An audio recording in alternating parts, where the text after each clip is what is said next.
So let's place ourselves in the loving presence of the Lord.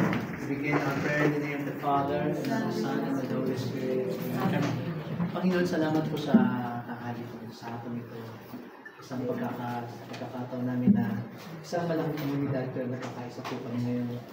Panginoon, hinaharap po namin sa iyo ang aming mga alay, pasasalamat, at sa karawan ng iyong ina, kami pinagpupulit sa papasalamat for giving us a wonderful mother. Please protect us through her intercession. Drive away all the evil spirits that are lurking around us. And bring us, Lord, to the wonderful presence of your Holy August presence, together with our Mama Mary.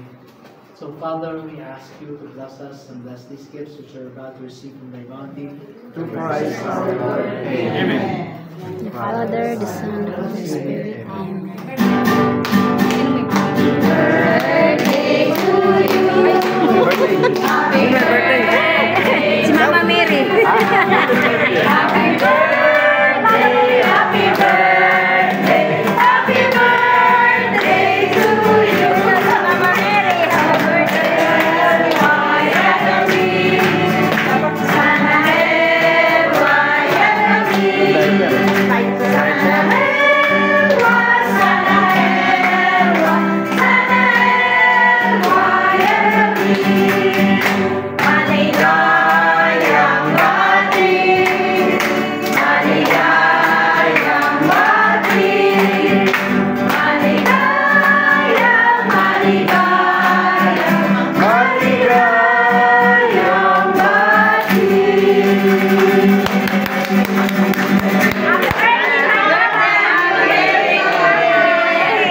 Our Mother, happy birthday!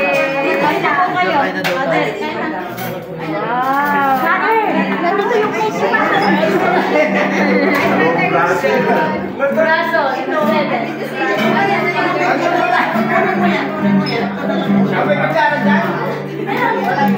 Hello, happy birthday, Mama Mary.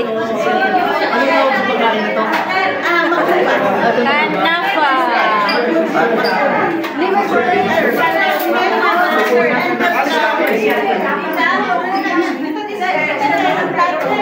Ano na lang kayo ng plato doon?